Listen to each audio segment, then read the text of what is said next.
Eh bien, bonjour tout le monde, on se retrouve aujourd'hui donc pour une nouvelle vidéo correction donc d'un examen qu'un abonné m'a envoyé par mail, hein, et puis donc il m'a demandé une correction d'abord écrite, et ensuite comme il avait aussi des petites interrogations, quoi, des petites questions sur lesquelles il avait du mal à comprendre ma correction papier, je lui ai dit donc que j'allais faire une correction directement vidéo de l'ensemble de l'examen. Je dis tout de suite, la correction donc de cet examen se fera en 2 vidéos, donc en 2 parties, je pense que ça fera à peu près 2 fois 30 minutes. Je sais pas, hein, je dis que ça c'est tout à fait hypothétique au moment où je vous parle. Très intéressant, donc comme d'habitude, vous avez l'énoncé de l'examen dans la description, juste en dessous de la vidéo, vous cliquez sur le lien, maintenant vous êtes habitué. Il est très intéressant parce qu'il y a un mélange de mathématiques, donc on va surtout s'intéresser aux fonctions à 2 variables, l'optimisation, point critique, extrémum locaux, etc., lagrangien, etc. Et puis il y aura un peu de microéconomie aussi dedans, donc ça cumule... ça combine un peu les deux et je trouve cet examen très très intéressant. Et de toute façon, j'avais prévu de faire une vidéo sur ce. Allez, on y va. Donc, je lis pas forcément l'énoncé en entier. Hein. Je dirais vraiment les choses les plus importantes à savoir pour répondre aux questions. Alors, premier exercice. Donc, c'est un exercice très simple puisque là, il n'y a qu'une question. On vous demande de déterminer les points critiques d'une fonction à 2 variables. Enfin, elle n'est pas facile à traiter. Alors, la fonction là dans l'examen, comme vous la voyez, c'est phi de x. Ok, phi de grand X, hein, parce que grand X c'est le vecteur XY, permettez-moi d'écrire f de XY, hein, c'est pareil. Donc on a une fonction f de XY égale y facteur de x carré plus le carré du ln de y moins 3 ln de y plus 3. Bon. Déjà je veux qu'on soit d'accord sur le carré du ln, c'est pas la même chose, donc je vais le noter. Donc, le carré du ln de y, c'est pas la même chose que le ln du y au carré. Ok, ça, on peut aussi l'écrire ln de y, le tout au carré. Donc là, c'est tout le ln qui est au carré, alors que là, il n'y a que le y qui est au carré. On est d'accord? Bon. Alors, vous faites ce que vous voulez, mais moi, personnellement, je préfère développer le y là, dans la fonction pour éviter de devoir étudier, parce qu'on va devoir forcément déterminer les dérivées partielles premières. Et donc, j'ai pas envie de m'embêter avec une grosse parenthèse comme ça, parce que ça va faire un gros V, puisqu'on aura du U fois V. Donc, on va développer, ce sera beaucoup plus simple. Donc, la fonction, en fait, je vais la réécrire. Alors, attendez. Je vais effacer ce qu'il y a en vert. Hein. Notez-le, mais je pense que vous avez compris l'idée maintenant. Donc, on va plutôt écrire donc, yx carré plus y ln carré y moins 3y ln de y plus 3y. Il y a beaucoup de y hein, dans la fonction. Donc on vous demande de rechercher les points critiques. Donc la première chose, hein, c'est qu'on va devoir résoudre donc, un système. Hein, on va devoir donc annuler les dérivées partielles premières. Ok, donc f'x égale 0, f'y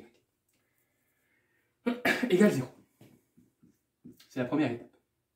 Alors je vais dériver par rapport à x. Je ne le dis plus. Hein. Normalement, vous êtes censé avoir regardé mes vidéos, je l'espère, où j'explique en détail. Donc ça veut dire que y doit être considéré comme une constante. Donc, si je dérive par rapport à x, ici on aura 2xy. Okay, donc la dérivée de x carré, ça fait 2x. Et on garde la constante, puisque c'est une constante multiplicative. Là, il n'y a que du y, il n'y a que du y, il n'y a que du y. Donc tout ça, ça fait 0. Donc, voilà. Vous voyez, c'est assez cool. Hein. Alors, par contre, la dérivée partielle de y, elle est un petit peu plus difficile. On va y aller doucement. Donc là, y est la variable, x carré est la constante.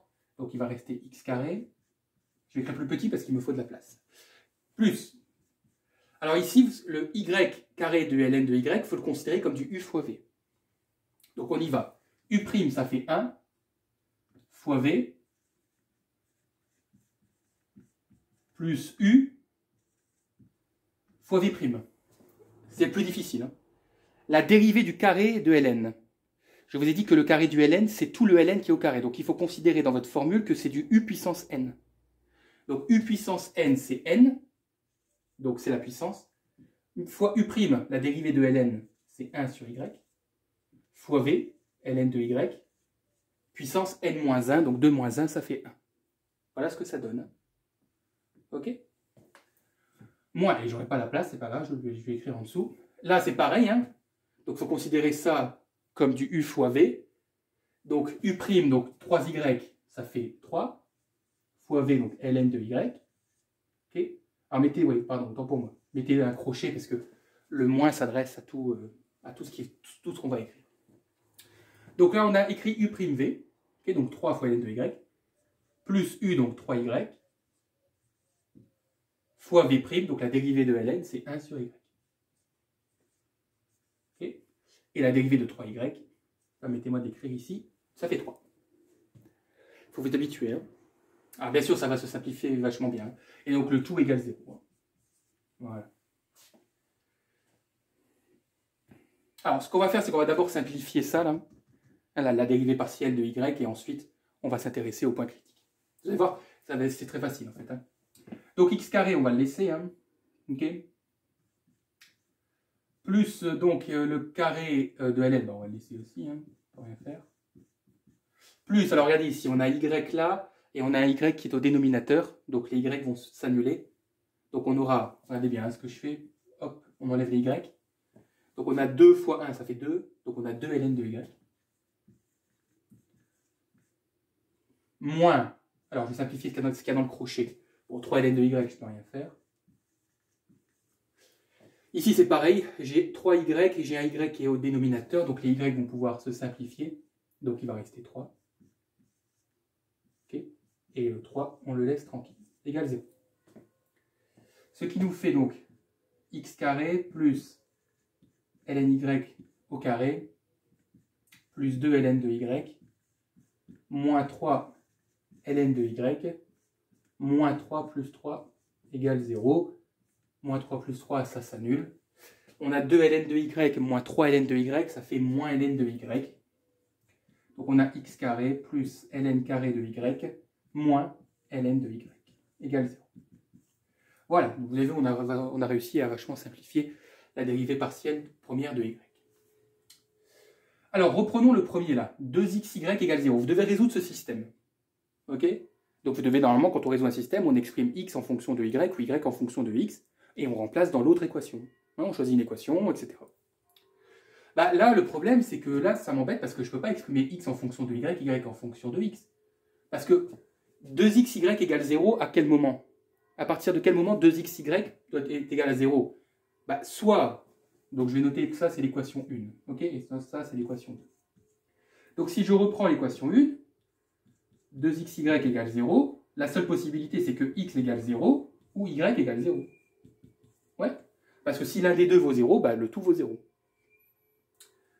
Et donc, du coup, en fonction de ces deux possibilités, et ben ici, j'aurai aussi forcément deux possibilités. Alors, donc, dans l'équation 2, si x vaut 0, on va avoir quoi? Donc, il va rester juste ln carré de y moins ln de y égale 0. Ouais. Donc, je peux factoriser par ln de y. Donc, j'aurai ln de y, facteur de ln de y, moins 1, égale 0. Oui. Donc, un produit de facteurs est nul si l'un des deux au moins est nul. Donc, ln de y égale 0, ou bien ln de y moins 1 égale 0. Alors, pour que ln de y soit égal à 0, il faut que y soit égal à 1. Parce que je vous rappelle que ln de 1, ça fait 0. Et ici, donc, ln de y égale 1. Et donc, ça veut dire que y est égal à e. Ouais. Donc là, vous voyez, ça, je l'ai fait pour x égale 0. Normalement, vous allez me dire, bah, on doit faire la même chose pour y égale 0. Mais y ne peut pas être égal à 0, les amis. Pourquoi? D'ailleurs, votre prof aurait dû donner au moins le domaine de définition de cette fonction, ou au moins vous poser la question. Trouvez vous-même le domaine de définition. Bah, parce qu'on a ln de y. ln de 0, ça n'existe pas. Donc là, y égale 0, c'est impossible. Ouais. Donc ça, vous ne prenez y égale 0, vous ne prenez surtout pas. Donc du coup, j'ai deux points critiques. Comment ça? Bah oui, regardez. Pour x égale 0, j'ai deux valeurs de y. Donc j'ai deux points critiques. X vaut 0, y vaut 1. Et puis x vaut 0 et y vaut e. Tout simplement.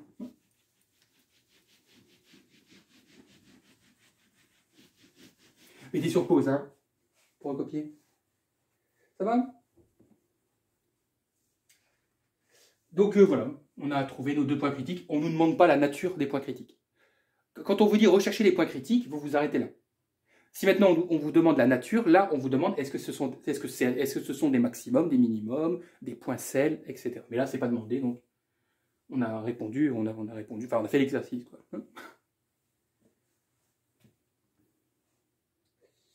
Ok.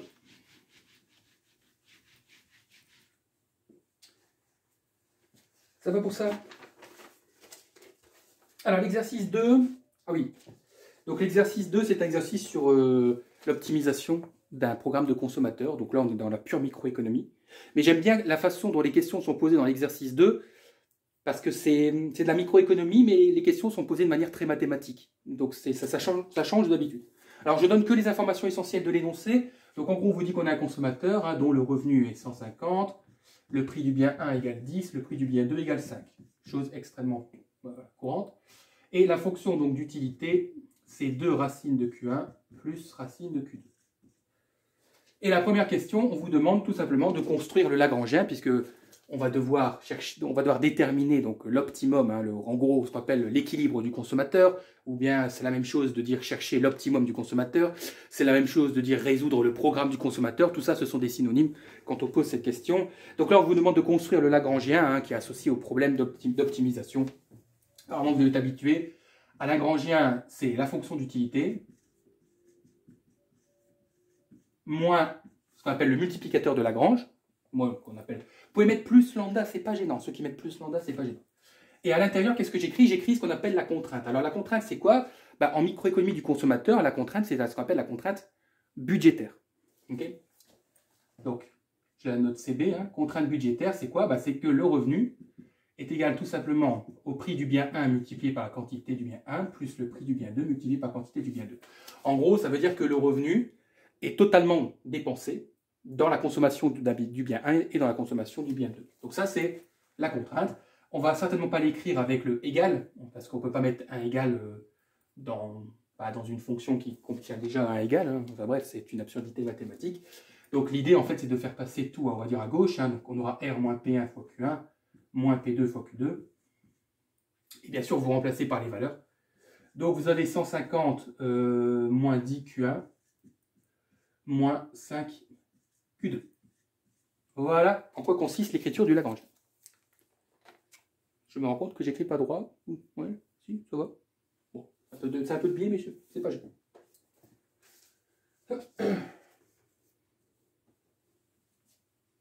Ça va pour ça? Alors, on vous demande dans la deuxième question, extrêmement, c'est une question classique, de rechercher les points critiques du Lagrangien, puisque le Lagrangien, c'est une fonction, puisqu'elle dépend de Q1 et de Q2. En fait, le Lagrangien, c'est une fonction à 2 variables. Hein. Et donc, on vous demande de rechercher les points critiques donc, de cette fonction à 2 variables. D'habitude, on ne pose pas justement cette question comme ça. C'est pour ça que je trouve la manière de poser la question très intéressante ici de l'enseignant, puisque d'habitude, en fait, on vous dit rechercher l'équilibre du consommateur, résoudre le programme du consommateur. Et donc, vous savez que, en fait, c'est la recherche des points critiques. Hein. Alors, c'est quoi les points critiques? Vous savez bien qu'il suffit de dériver les dérivées partielles premières. Donc, on va dériver le Lagrangien par rapport à Q1 égale 0. Dans l'exercice précédent, quand j'écrivais f'x égale 0, c'est pareil, hein, c'est la même écriture. Hein. Là, si j'aurais pu noter L'Q1. Vous voyez? Mais c'est en général, avec un Lagrangien, on l'écrit comme ça, la notation des dérivés. D'ailleurs, je vais quand même faire mon symbole dérivé un peu mieux. Hop, voilà. Donc là, ça veut dire qu'on va dériver le Lagrangien par rapport à Q1 égale 0. C'est le même système d'équation que l'exercice précédent. Hein. On va faire la même chose pour Q2. Ouais. Et ensuite, on va dériver le Lagrangien par rapport à son multiplicateur aussi, c'est-à-dire par rapport à lambda égale 0.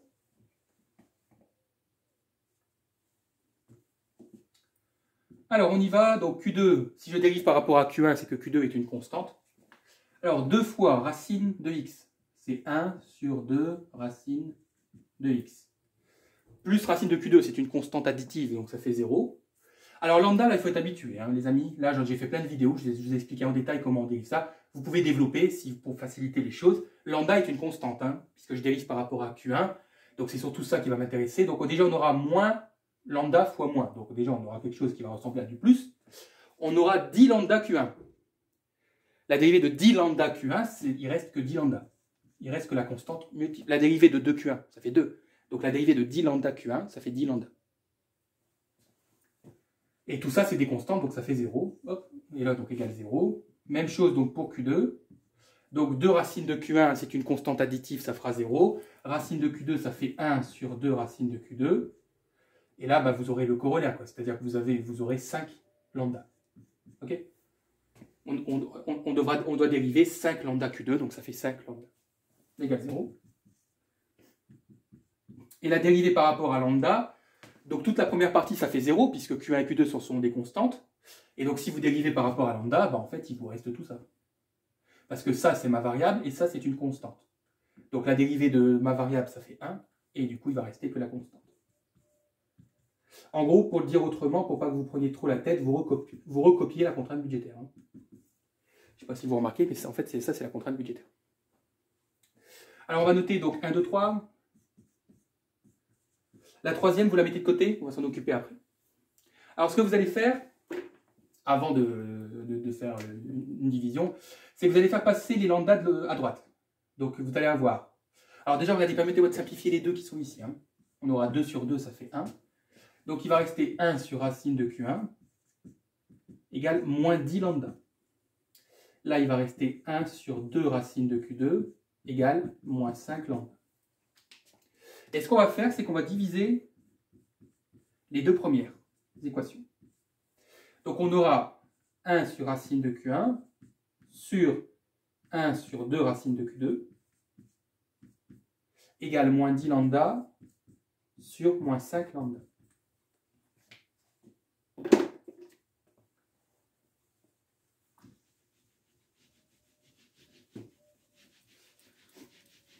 Alors, la 3, je l'efface, mais vous la gardez sous les yeux. Hein.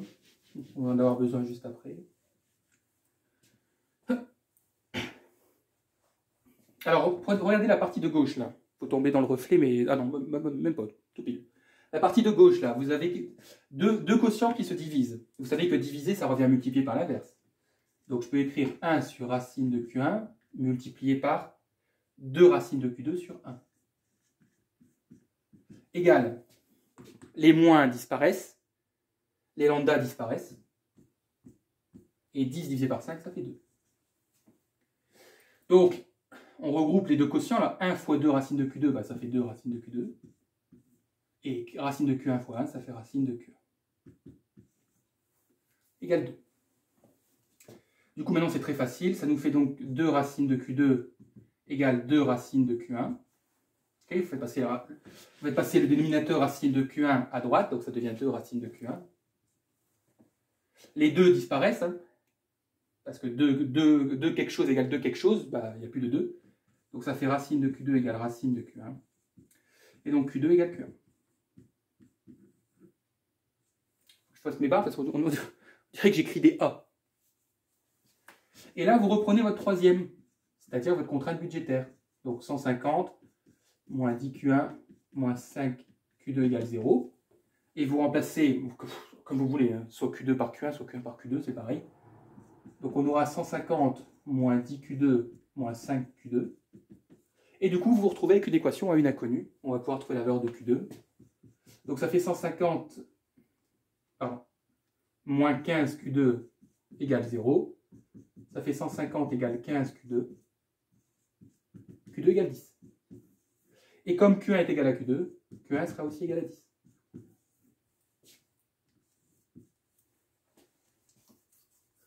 Voilà vos points critiques.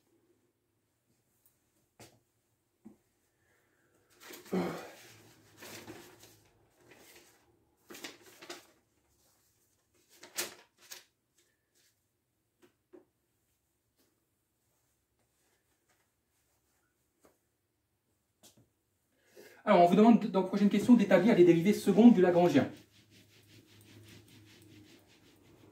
Donc, on va devoir encore dériver. Alors, bien sûr, le lambda ne nous intéresse plus. Hein. Vous prenez que Q1, Q2. Donc, déjà, je vais les renoter. Donc on avait dit que la dérivée de lambda par rapport à Q1, donc on avait trouvé 1 sur racine de Q1 plus 10 lambda. Ok, hein, attention, on n'égalisait plus à 0. Hein, on ne recherche plus les poids critiques, on veut juste les dériver. Donc ça, c'est la dérivée par rapport à Q1. Et la dérivée par rapport à Q2, on avait dit que c'était 1 sur 2 racines de Q2 plus 5 lambda. Et ce qu'on vous demande, quand on vous demande d'établir les dérivées secondes, bah, c'est de dériver une deuxième fois. Donc, on va dériver le Lagrangien, donc c'est comme ça qu'on le note. Hein. Okay, donc, la dérivée seconde du Lagrangien par rapport à Q1. Donc, rebelote, vous devez dériver ça par rapport à Q1. Bon, déjà, vous êtes d'accord que le 10 lambda va disparaître. Parce que 10 lambda, c'est une constante, on s'en fout. Alors, attention, vous avez votre variable qui est au dénominateur. Moi, je vous conseille sincèrement, faites du U sur V. Regardez. U', ça fait 0, fois V, donc ça fait 0, moins U, fois V'. La dérivée de racine, c'est 1 sur 2 racines Q1, le tout sur V carré, donc sur racine de Q1 au carré. Voilà. Vous avez, quand vous avez votre variable qui est au dénominateur, faites du U sur V, ça marche toujours. Alors, est-ce que ça se simplifie? Oui. Donc, on va avoir déjà donc, moins 1 ici sur 2 racines de Q1 sur Q1, puisque la racine et le carré vont s'annuler. Diviser, ça revient à multiplier par l'inverse, donc on aura moins 1 sur 2 racines de Q1 multiplié par 1 sur Q1. Parce que je vous rappelle que Q1, c'est Q1 sur 1. Donc ça vous fait moins 1 sur 2. Alors, soit vous écrivez Q1 racine de Q1, ouais. Sauf qu'une racine, c'est une puissance 1/2. Et donc vous allez avoir Q1 puissance 1/2 fois Q1. Donc 1/2 plus additionner les puissances, ça fait 3/2. Peu importe, hein, ça dépend votre facilité avec les simplifications mathématiques. Hein. Je fais pareil pour Q2. Donc c'est pareil, hein, donc le 5 lambda va disparaître. Et donc là, je vais faire du U sur V. Donc U'V, ça fera aussi 0. Moins U, donc fois V', donc 2 fois 1 sur 2 racines de Q2, sur V carré, donc attention, 2 racines de Q2 au carré. Attention, hein, le 2 est dans le carré. Hein. Alors, moins 1 fois 2, ça fait 2, les 2 vont disparaître, donc au numérateur, il va rester moins 1 sur racine de Q2. Et au dénominateur, attention, donc là, 2 racines de Q2 au carré, donc 2 au carré, ça fait 4. Et la racine et le carré vont s'annuler, donc ça fait 4Q2. Donc multiplier, ça revient à diviser par l'inverse, donc ça fait moins 1 racine de Q2 multiplié par 1 sur, je ne sais pas pourquoi je mets la racine, 4Q2. Et donc ça fait moins 1 sur 4Q2 puissance 3/2. Comme ici. Hein. Donc on a exactement à peu près la même chose, hein, sauf qu'en bas on a 2 et là on a 4. Enfin c'est pas grave, de toute façon on ne cherche pas à trouver la même chose. Hein. Et puis il faut faire autre chose les amis. Il y a une... Ah oui. Parce que les dérivées secondes, il n'y en a pas que 2. Il y en a 4 des dérivées secondes. Il y a la dérivée seconde par rapport à la première variable, il y a la dérivée seconde par rapport à la deuxième variable, et il y a les 2 dérivées secondes croisées.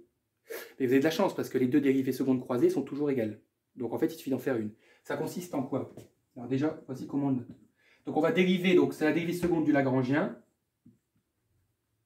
par rapport, donc, en fait, vous pouvez aussi appeler ça, pour les dérivées secondes, moi j'appelle ça les dérivées secondes croisées. Ça consiste en quoi? En fait, c'est très simple, c'est que vous prenez l'une des deux. Donc par exemple, je prends celle de Q1.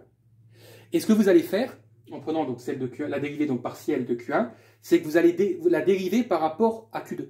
Okay, donc vous prenez la dérivée de Q1, mais vous la dérivez par rapport à Q2 maintenant. Hein, donc cette dérivée-là, vous la dérivez encore, mais par rapport à Q2. Ben, il n'y a pas de Q2. Donc ça fait 0. Et là d'ailleurs c'est pareil. Vous prenez celle-là et vous dérivez par rapport à Q1. Ben, il n'y en a pas. Donc ça fait 0 aussi. Donc les deux sont bien égales. Hein, c'est bien ce que je vous avais dit.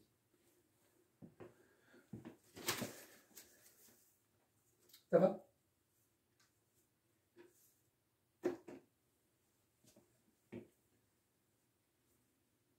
Bien. Alors la dernière question, on vous demande d'établir, enfin de dire en fait, hein, l'existence d'extrémum. l'existence d'extrémum hein, sous la contrainte, etc. Bon. L'existence d'extrémum de cette fonction. Alors lorsqu'on cherche à déterminer des extrémums, bah, il y a deux possibilités. Alors lorsqu'on étudie des fonctions de variables, je vous conseille d'aller voir mes autres vidéos où j'explique aussi en détail tout ça. Soit c'est un maximum, soit c'est un minimum, soit c'est ce qu'on appelle un point cell ou un point col. Dans tous les cas, pour étudier les extrémums, donc dès que vous avez une question, on vous dit étudier les extrémums, est-ce qu'il y a des extrémums? La première chose à laquelle vous devez penser, c'est ce qu'on appelle la matrice hessienne. Donc on va écrire la matrice hessienne. Comment s'écrit la matrice hessienne? Alors déjà, c'est une matrice à deux dimensions, hein, c'est une matrice de 2. Vous allez ici, sur la première diagonale, noter les deux dérivées secondes de Q1 et de Q2. Donc, bien sûr, vous les avez sous les yeux, vous. Donc, vous reprenez donc, les deux dérivées secondes. Donc, la dérivée seconde par rapport à Q1, on avait trouvé moins 1 sur 2Q1 puissance 3,5. Et ici, vous notez celle par rapport à Q2. Donc, moins 1 sur 4Q2 puissance 3,5. OK? Hein, donc, sur la première diagonale ici, vous notez donc les deux dérivées secondes par rapport à Q1 par rapport à Q2. Et sur l'autre, vous notez les dérivées croisées. On avait trouvé 0. Bien. Et ce qu'on va faire, c'est qu'on va calculer le déterminant de cette matrice hessienne. Donc ça, c'est ce qu'on appelle une matrice hessienne. Je vais noter pour ceux qui... 2S et 2N. Alors, comment on calcule le déterminant d'une matrice de 2? C'est pas très compliqué. Vous multipliez la première diagonale. Hop. Ouais. Moins. Donc vous multipliez la première diagonale, moins, et vous multipliez la seconde. 0 fois 0, ça fait 0. Voilà, vous avez le déterminant. Bon, on va regrouper. Hein. Moins 1 fois moins 1, ça fait 1. 2 fois 4, ça fait 8. 8Q1, puissance 3,5. Q2, 3,5. Voilà, laissez comme ça, on n'a pas besoin de... Et c'est ce déterminant qui va nous permettre de savoir si on a un maximum, un minimum ou un point cell. Ou un point col, ou rien du tout, même si jamais le déterminant serait égal à 0, mais ça m'étonnerait. Donc ce que vous allez faire maintenant, bah, c'est que vous allez remplacer Q1 et Q2 par le point critique que vous avez trouvé là, dans la question précédente du Lagrangien. Hein, on avait trouvé point critique de coordonnées 10, 10. Ouais. Donc vous calculez le déterminant de 10, 10. Ouais. Donc vous remplacez Q1 et Q2 par 10, et vous allez trouver 1 sur 8000. Et donc, on peut dire que le déterminant est positif. Lorsque le déterminant est positif, on a deux possibilités. Soit c'est un maximum, soit c'est un minimum. Et attention, j'aimerais que vous le notiez en rouge. S'il vous plaît. Les extrémums que nous cherchons lorsque nous utilisons la matrice hessienne et son déterminant, ce sont toujours des extrémums locaux. Ce ne sont pas des extrémums globaux. Ok ? Donc, soit c'est un maximum local, soit c'est un minimum local. S'il vous plaît. Hein. Alors, comment savoir? Comment le savoir? Il faut que je regarde la première dérivée seconde, c'est-à-dire celle par rapport à Q1. Et je dois savoir si elle est positive ou négative. Q1 est positif, donc le dénominateur est positif. Et moins 1, c'est négatif. Alors, du coup... Donc, la dérivée seconde du Lagrangien par rapport à Q1, c'est positif ou négatif? C'est négatif. Bon. Donc, le déterminant est positif, mais la première dérivée seconde est négative. Alors, attention, ça ne veut pas être bizarre. Ça veut dire que nous sommes dans le cas d'un maximum local. Ouais.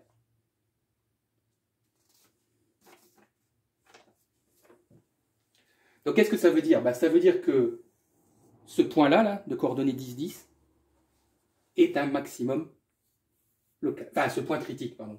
Dites plutôt ce point critique. Ce point critique est un maximum local. Vous allez dire, donc monsieur, si ça avait été positif, ça aurait été un minimum local. Et ça, bon, vous êtes censé... C'est un sujet d'examen, hein. Donc je suppose que vous connaissez votre cours. Hein.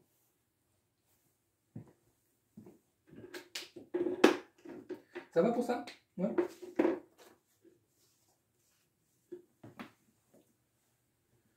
Matrice hessienne. Recherche d'extrémums locaux matrice hessienne. Globaux, c'est autre chose. Et il y a une vidéo qui arrivera dans les prochains jours où il y aura une question sur la recherche d'extrémums globaux. Et on verra la technique. Enfin, une technique, parce qu'il y a plusieurs manières de trouver des extrémums globaux. Parfois, on a de la chance et parfois, on n'a pas de chance. Ok, donc la première, la négative maximum, positif minimum. Tout simplement. On aurait pu utiliser ce qu'on appelle les notations de Monge. Peut-être que certains connaissent ça, c'est l'histoire de RTS. R fois T moins S au carré. Ben, R fois T moins S au carré, c'est le déterminant de la matrice hessienne. Hein. C'est juste une autre manière de... C'est pour ça qu'on appelle ça des notations de Monge. J'ai fait une vidéo avec les notations de Monge. Allez voir dans la playlist. Technique mathématique pour économiste. Pour l'économie. Bon ben voilà, c'est tout, j'allais effacer, mais non, parce que du coup, ben voilà, c'est bon, donc voilà, une première partie, vous voyez, de 30 minutes, c'est très bien, c'est ce que je voulais, c'est ce que je recherchais, et donc, voilà, donc il y aura une deuxième partie hein, pour l'exercice 3 et l'exercice 4, bon courage.